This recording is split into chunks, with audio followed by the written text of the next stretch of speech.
Hello അസ്സലാമു അലൈക്കും. Welcome back to our channel. ഞാനും വല്യമ്മയും ഉമ്മയും മക്കളും ഉപ്പയും എല്ലാവരും കൂടി കോഴിക്കോട് ബീച്ചിലേക്ക് വന്നതാണ് കേട്ടോ. വല്യമ്മക്ക് ഭയങ്കര ഇഷ്ടമാണ് ബീച്ചിലോട്ട് വരാൻ. ഒരുപാട് ആൾക്കാരെയും കാണാം, കാറ്റും കൊള്ളാം, നല്ല കടലും കണ്ട് ഇരിക്കാലോ. ആദ്യം എത്തിയ പാടെ കൈ വീച്ച് നടക്കാൻ തുടങ്ങി. വലിയമ്മക്ക് പിന്നെ പതുക്കെ നടക്കാനേ കഴിയുള്ളൂ. വല്യമ്മയും ഉമ്മയും പതുക്കെ നടക്കുന്നുണ്ട്. ഞാൻ മോൻ്റെ കൂടെ ഓടുകയായിരുന്നു. കാരണം ബീച്ച് കണ്ടപ്പോൾ മോന് കൈ വീശി അങ്ങോട്ട് നടക്കാൻ തുടങ്ങി. ആരും കൈ പിടിക്കേണ്ട, ഒന്നും വേണ്ട, കൈ വീശി കാറ്റും കൊണ്ട് ആളങ്ങോട്ട് ഉല്ലസിച്ച് നടക്കുക. അത് കണ്ടപ്പോൾ എൻ്റെ മോളും കൂടെ ഓടി.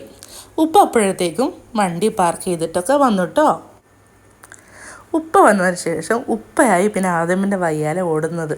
ഉപ്പയ്ക്ക് എപ്പോഴും ടെൻഷനാണ്. ചെറിയ മക്കളിങ്ങനെ ഓടുമ്പോൾ എന്തെങ്കിലും അപകടം സംഭവിച്ചാലോ. ഇപ്പോൾ മോൻ്റെ വയ്യാലെ ഓടി. ഞാനും ഉമ്മയും സൈനബൊക്കെ ഒരു സ്ഥലത്ത് ഇരിക്കാനുള്ള തയ്യാറെടുപ്പിലാണ്. സൈനബിന് ഞാൻ 2 സമ്മാനങ്ങൾ വാങ്ങിക്കൊടുത്തു.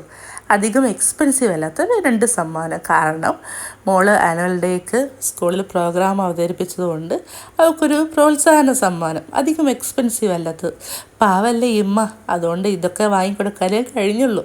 ഞങ്ങൾ വൈകുന്നേരമാണ് പോയത്. ഞങ്ങളൊക്കെ ഇരുന്ന് റിലാക്സ് ചെയ്യുമ്പോൾ ഉപ്പ ആദമിൻ്റെ പിന്നാലെ ഓടാണ് ഒരു ഫോട്ടോ എടുക്കാൻ.